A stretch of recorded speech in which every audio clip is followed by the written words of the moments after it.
Hey, it's Mike Ambright with the all-new FlipNerd.com. Welcome back for another exciting expert interview where I interview successful real estate investing experts and entrepreneurs in our industry to help you learn and grow.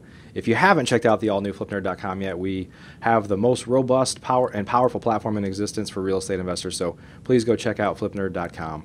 Today I'm joined by Quincy Long. He's the president of Quest IRA. Quincy's been a licensed Texas real estate attorney for 25 years, again, specializing in real estate. And he's very knowledgeable in the space of self-directing. In fact, he's one of the most sought-after speakers in the nation. But today he's here with us on FlipNerd.com, and we're going to discuss leverage. And I'm not talking about just financial leverage, which is probably the first thing that came to your mind when I said that. We're going to discuss leverage in the context of a number of areas. Of course, money, but also your time, talent, and your network. Those are all areas you can leverage, and Quincy's going to share a lot more with us today on that. Before we get started, though, let's take a moment to recognize our featured sponsors. RealtyMogul.com is an online marketplace for real estate investing, connecting borrowers and capital from accredited and institutional investors. Get a rehab loan fast and close in as little as 10 days. Rates start as low as 9%. We'd also like to thank National Real Estate Insurance Group, the nation's leading provider of insurance to the residential real estate investor market.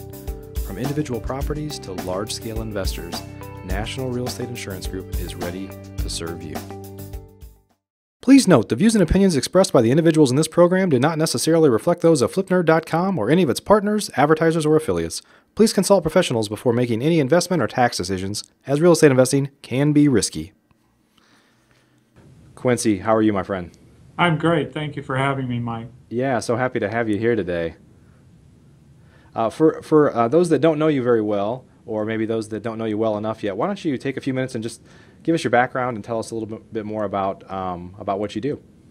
Okay, well, I am H. Quincy Long, and as you mentioned, I am an attorney, so hopefully you won't hold that against me. It sometimes gets in the way of things, doesn't it? But I started Quest IRA Inc. about 13 years ago. So we've been at this for quite a while, and I also have, some other businesses. I practice law just slightly, and I have a tax business as well. So I'm just a busy kind of person, but mostly I am the president and founder of Quest IRA. Okay.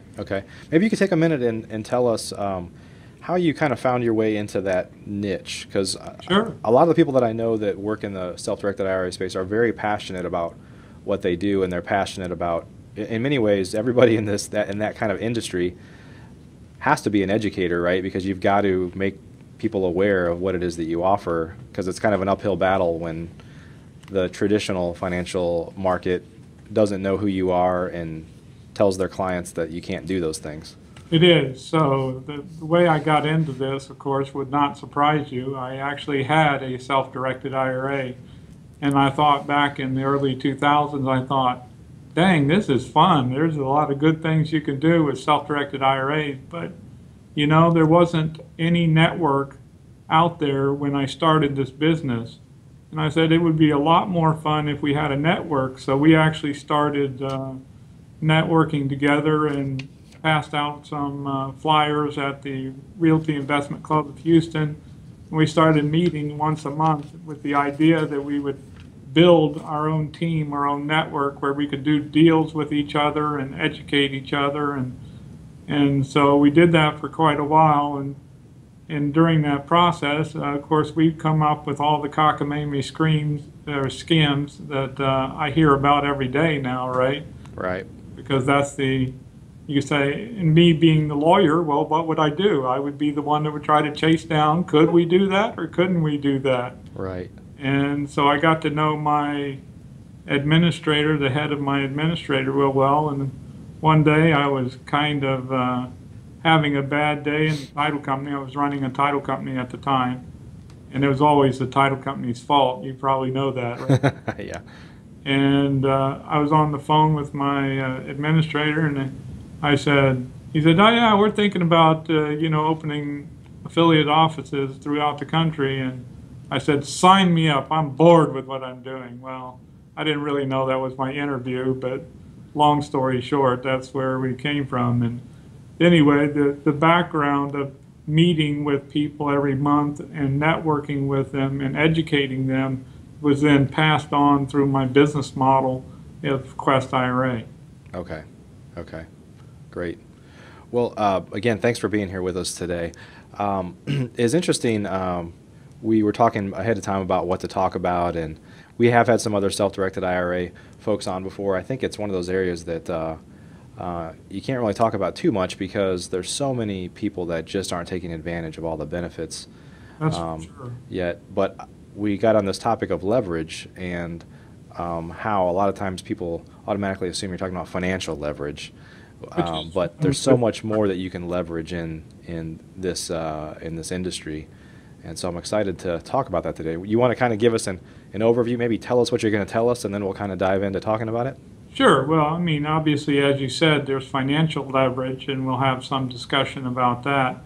But, what I find when I talk about leverage, like I did on the our cruise that we did recently, I talked about it in terms of not just financial leverage, but also leveraging time, leveraging talent, and of course, as you know, the most important one is leveraging your network. Right. So why don't we talk with the most obvious one, the one, at least not obvious, but that comes to mind, which is the money side, the financial side. So tell us what you mean by leveraging the financial side of the business. Okay, so, obviously, let's talk about the traditional debt finance piece of property scenario is one scenario, right? Right. And that would be the traditional route where an IRA can actually borrow money. Most people don't know that, but an IRA can borrow money subject to two conditions. The first condition would be that the loan has to be a non-recourse loan. That is to say that the lender has to agree that if something goes wrong, the only thing they can do is take the property. They can't go after the rest of the assets of the IRA, and they cannot go after the individual who owns the IRA because there's no permitted personal guarantee. Right. So some people think, well, that's awful dumb. Why would I do something like that would subject my IRA to taxation, right? But actually it can work out very well. And let me give you a couple of examples.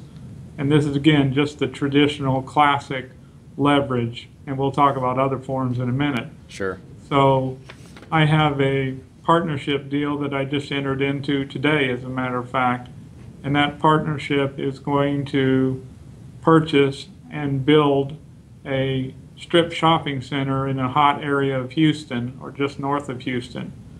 That project is going to be 75% leverage.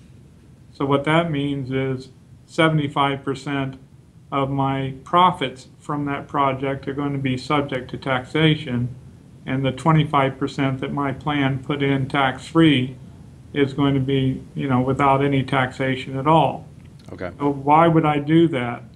Because the project is expected to return a yield of about 40% in 2 years. So why would I do that? It's real simple, because I think I'm a results-driven kind of guy, and I think that I look at the after-tax potential return after my IRA pays the tax. By the way, let's be clear about that. It's not me that pays the tax, it's my IRA that pays the tax. Okay. And if the return is good or better than I can get elsewhere, then I'm going to do that. So that's the classic version of a debt finance deal. Yeah. And what would happen in the instance you did a deal like that through a self-directed Roth IRA? The same thing, because the taxation is of the IRA. When people say, well, what about the Roth? Well, that is tax-free distributions when they're qualified, okay?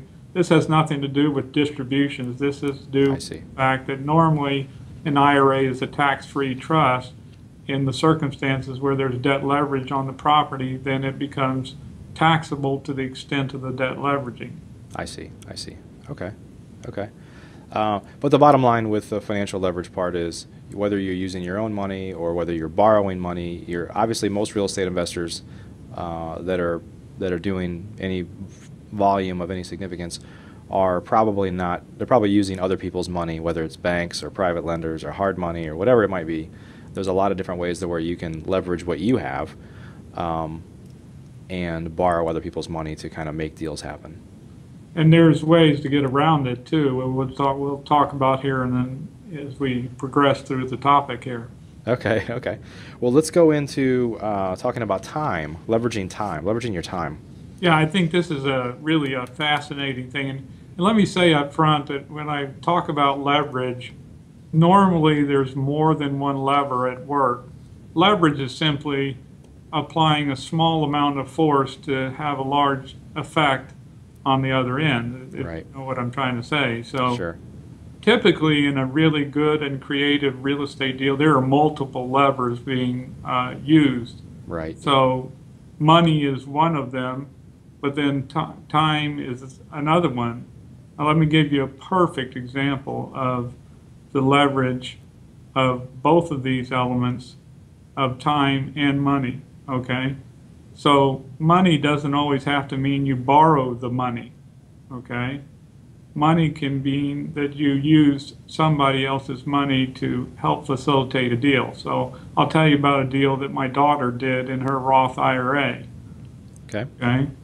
And so there was a transaction where an investor needed the money to buy a house, and he was going to immediately flip that house to a homeowner with long-term 12-year or 15-year financing, okay?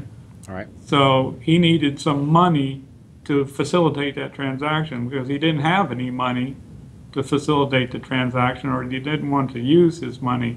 So what he did is he picked up the phone and he says, Quincy, do you know anybody that would like a 7.75% $31,000 loan on a property that would appraise for $60,000, which would amortize over 103 payments, or, you know, roughly 8.5 years, something like that. My math is not very good in the morning. Yeah, that's okay. But it would amortize quickly, in other words, over 8.5 years. And I said, I might have somebody do that. And he said, well, if you can find me a person who would do that, then I'll sell you half of the second portion of the payments for $500. So here's what had happened. I then picked up the phone and I said, within a few minutes, I found somebody who thought 7.75% on a 50% loan to value deal, where I was having the back end of the payments, was a pretty safe bet, because it's not likely that I'm going to let the last half of the payments go get foreclosed on, because my position would be subordinate to the other position. You see what I'm saying? So you mean that first part of the deal, that what they're referencing is a first lien, and there was a second lien associated with it as well? It was a wrap, yeah. I see. So the wrap was a $44,000 wrap, and I don't know if your listeners kind of get that, but basically the wraparound note of $44,000 incorporated the $31,000 first. So at the first payment date, there was a wrap equity of $13,000, but of course the $31,000 first is amortizing a lot quicker than the $44,000 wrap, and so that, you know, creates a spread every month that gets bigger and bigger. Okay, okay, okay. I gotcha. And in terms of time, leveraging time, any other examples you have to share on how you can leverage people's time? There's a whole lot of ways you can Sure. do that, but leveraging time would be, this example has an element of leveraging time, because what am I Time doing? and money, yeah. I'm using somebody else's money, correct? Right.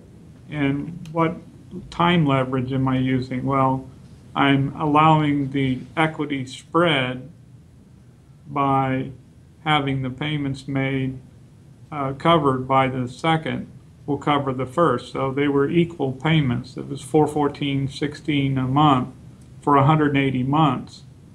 Well, what is a payment stream worth in your IRA that doesn't start for 8.5 years? Not much, right? Right. Objectively.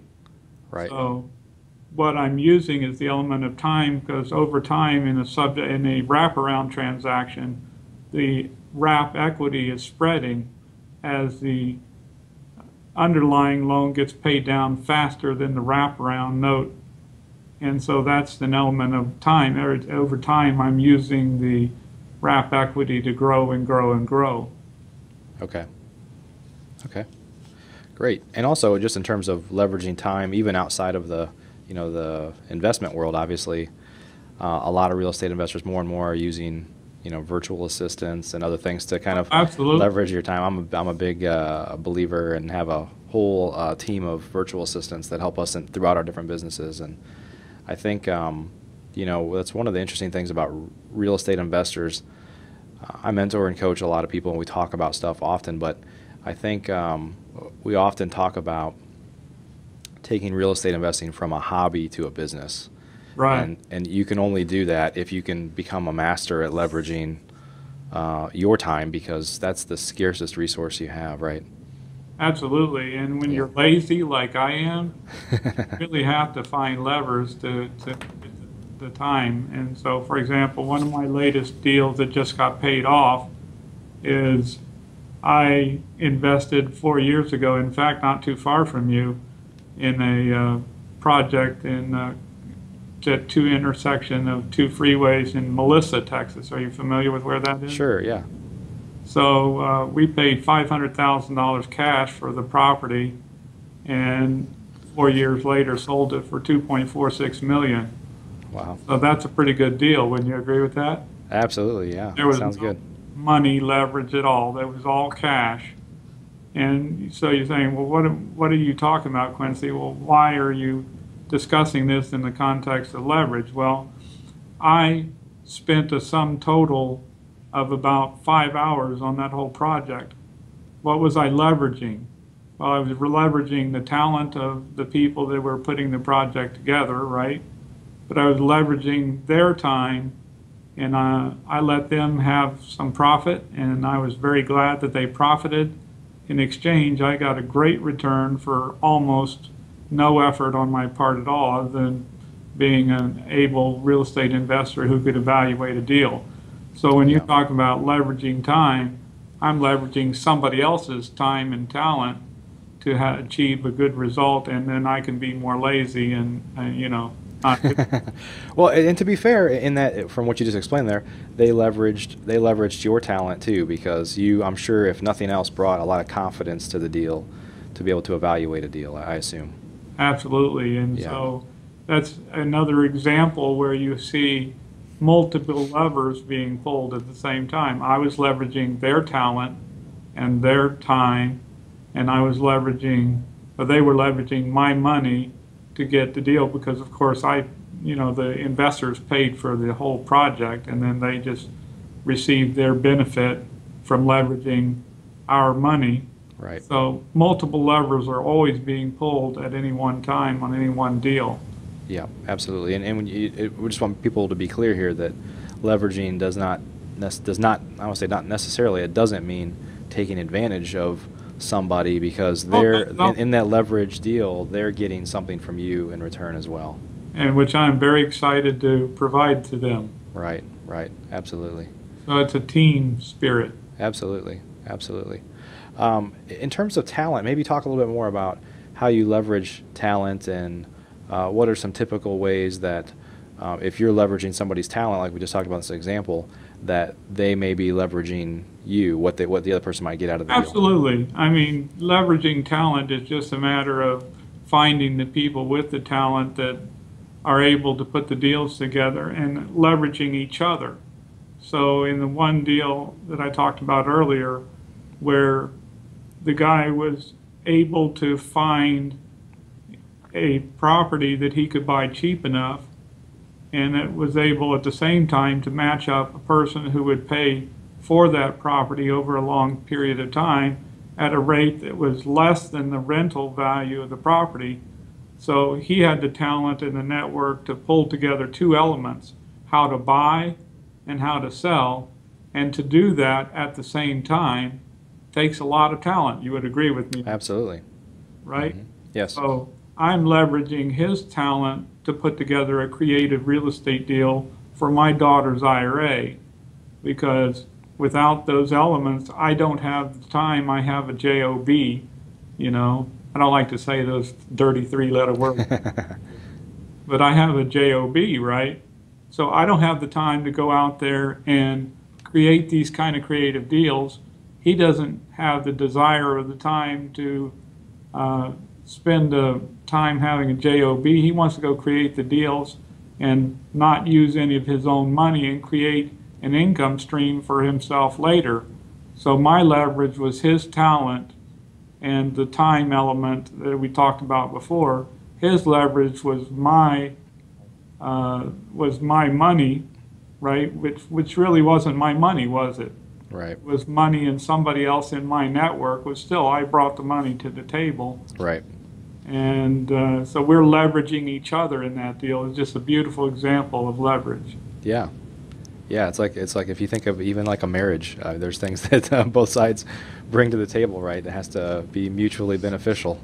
Yes, that is the best and most fun real estate investing you will ever have, is if you can create win-win situations, or as I like to say it, win-win-win or more situations. That's the best. Think about who won in this case. Did my daughter's Roth IRA win? Absolutely. Sure. She's going to get a great return, admittedly starting 8.5 years from now, but still, she didn't pay much for that income stream. Right. The investor won. How did he win? Well, he got a down payment on the property and created an income stream for himself without any money out of his pocket at all, just leveraging his own talent. The person that bought the house, they also won. How? Because they can now live in a house that they own for less than they could rent that house. Right. So everybody wins, and if you can do that, that's the kind of deals you should do every day as often as possible. Yep, that's fantastic. Yeah, I mean that's what makes this business. That's what takes it from a hobby to a business, is using these tools we're talking about here to make it sustainable, something you can do over and over again. Right. Exactly. Yeah, I think a lot of real estate investors get hung up on, they're so transaction oriented that they can't repeat what they've just done. They have to start from scratch every time. Yeah, no, and that's not much fun at all. No.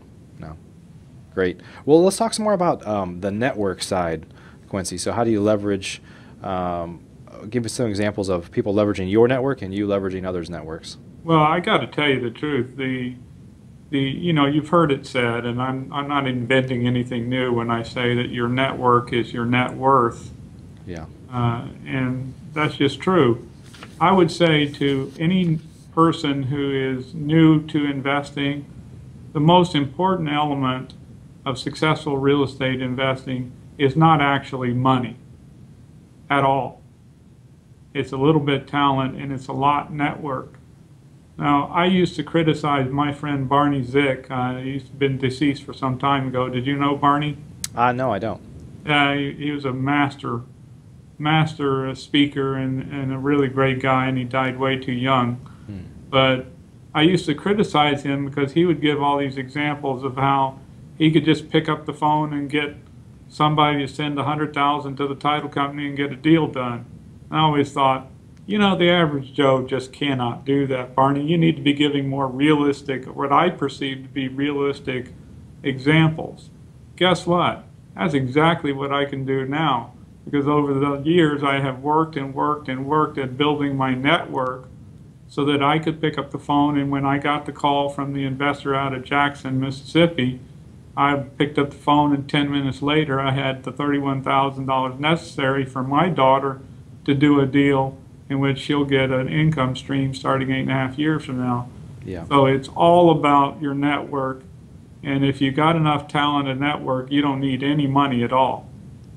Sure. Why don't you talk? Maybe you should give some advice on people how they should go about building the network.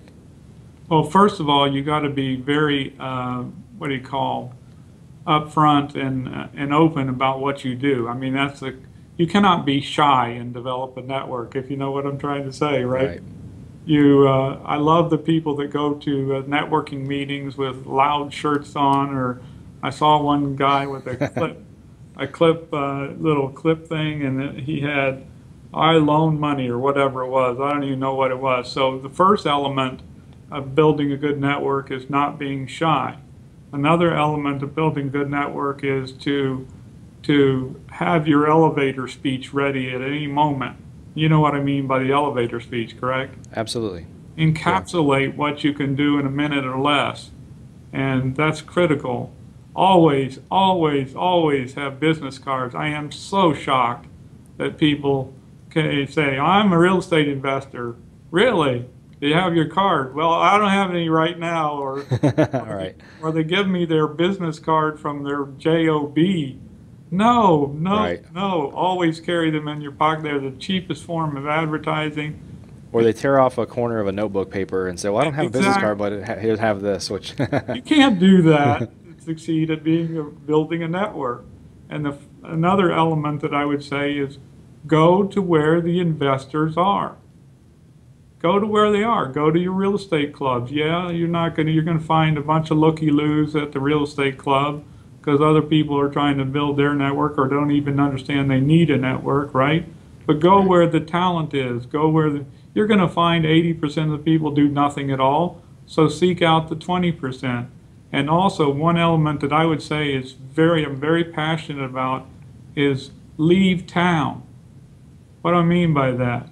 If you go to some of the events, which I wish I'd have known when I was a lot younger, if you go to some events where they have a good education, you know, there's the education in the room and there's the education out of the room, and that's where you build your network. So if there's a cruise, real estate investors go on the cruise. If there's like for example, I'm going to go in October to Las Vegas, where there's a gathering of 3 or 4 experts that are going to, you know, present their materials. And, you know, there's people in Atlanta, there's people in Florida. And my position is that if you go to one of those events and think about the people that are serious enough to take time out of their life to get on an airplane and go to a different place and spend a few days and the money to do that, those are the more serious people than the local network that you can plug into, which is also important. Does that Yeah. make sense? Yeah, I think it's interesting in terms of RIA clubs. We're a huge supporter of RIA clubs and events and Absolutely. things like that because there's so much there. I think where people maybe are disappointed is that their expectations aren't set properly. Like you said, if you go to a real estate investing event, and if you say, I'm going to go there and I'm going to do a deal tonight, well, you might be disappointed. But if you start kind of laying seeds or farming or getting to know people that could come back around, and then you, more importantly than anything, I tell a number of people this, it's, you know, you spend all this time, if I was planning, I'm going to show you right here actually. I have a stack, I don't want to call anybody out. I have a stack of business cards sitting on my desk right here, and I'll show everybody that. And, you know, literally this is a stack. There's probably 30 business cards in a pile that are sitting right in front of my keyboard that I look at every day. But that's the first time I've actually touched that pile in several weeks. So shame on me. But my point in this is that it's easy to go to events and get business cards. The hard part is building that network over time, maintaining, building relationships with those people. Because put it in your pocket or wrapping a rubber band around that and throwing it in my drawer is never going to help me, and it's never going to help any of those people. Right, and we at Quest IRA, of course, we go to a lot of events, and so we collect those business cards, but then we have a system, that a follow-up system, and that's pretty developed. Of course, we're a fairly big business at this point. Right. But it's still, we're doing the networking just like you are, or your listeners are, building the network, and we have our systems where we call people and say, hey, it was great to meet you at such and such event, and you know, if we can do anything to help you, you know, whatever. Yeah. So it's all about networking and exposing yourself, and well, that didn't sound right, did it? Yeah, it depends on what kind of event you're going to, I guess.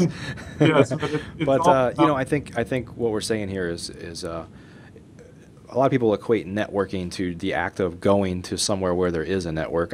I would argue networking is the act of starting those relationships and then building them over time. and nursing and them. Yeah, and I know you're saying the same thing. And I think you know, the other thing about some of the big events you're talking about, whether it's big expo type events or other events, is it's the same thing. I think, you know, in my experience, when I go to those events, I don't look for it to transform my life. Like every single aspect of it is going to just blow me away. I look for the one or two nuggets that I find somewhere, or the one or two relationships that I build in the hallway or somewhere. Exactly. that makes it all worth it. So I think it comes down to kind of your expectations of what you want to get out of those things, and maybe being really clear when you go to an event like that of, here's what I'm going to get out of this, and kind of having a plan of action for when you get there. Absolutely. It's a great way to build your business. And I have done deals with people that I've been seeing at several different events, so I'll go to the events, and I've been going a lot to note events, for example, for discounted notes. And so I've now gotten to know a number of people that go to those events, and so now I'm comfortable with them, and I would feel comfortable doing a deal with them. Right, right.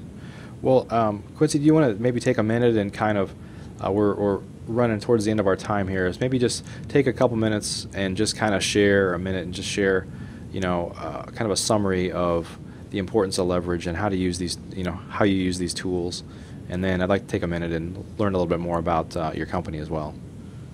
Well, right. I mean, I think we've said a lot in the last few minutes here, but basically, how do you use the tools? I did forget to mention, I wanted to mention, when we say leverage and using other people's money, it's not only using it in terms of borrowing, you can also be a co-investor with them, and that's another element we really didn't get into, but co-investing using other people's money, where you bring the deal to the table and the talent to the table, and then they're the co-investor as opposed to the lender, a joint venture, if you would.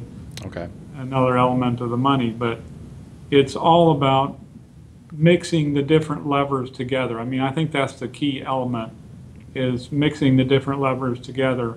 And if you think about our examples, we're pulling at sometimes 3 or 4 of those different levers at the same time. And so thinking, well, what's the problem that I have and what's the solution? That's what it's all about, is analyzing the problem and creating the solution, and using other people's time, talent, money, or network to help you achieve that. Absolutely. Absolutely. Fantastic. Well, can you tell us if folks want to learn more? We didn't really talk a whole lot about self-directed IRAs today, and Quest IRA really at all, but do you want to take just a minute and tell us what you do and how folks would get a hold of you if they want to learn more? Yes, I'm sorry. I get all excited about No, that's okay. That's okay. Topic, and I guess I allowed ourselves to get a little bit off, but it's all related to what I do. Absolutely. And of course, Quest IRA Inc. is a premier provider of self-directed IRA services, one of the up-and-coming companies in the country, and we do service people all over the country, and we provide a lot of those networking functions. So we have offices in Dallas, Houston, Austin, and in Michigan, and we attend all kinds of networking events and put on a lot of networking events. As far as where you can find out more about us, of course, we have our website at www.questira.com. That's QUESTIRA.com. Okay. Or you can also, an interesting aspect is, I like to answer questions, so I have www.irawebadvisor.com, where you can submit a question and read my blog. That's basically my blog. Great. So that's another interesting place. Okay, fantastic. Well, and we'll add links for those down below the video here on the page. So, Mr. Long, thanks so much for your time today. Appreciate you talking to us about leverage. It's such an important thing, and it's a way to, as we talked about, it's something you have to do in this business. And it's not about taking advantage of anyone. No. But it's about finding ways to create win-win situations that you can use over and over again. Right. Fantastic. Well, thanks so much for joining us today. Appreciate you, my friend. Thank you, sir. Okay, have a good day. Are you a member of FlipNerd.com, the most robust real estate investing platform in existence, where you can find off-market wholesale deals and great vendors literally in your market? You can get access to advice from experts and learn about local clubs and events right in your backyard. If not, please visit FlipNerd.com and register for a free account. You can register in less than a minute. It's pretty much the coolest site that's ever existed in the real estate investing industry, so get on over to FlipNerd.com.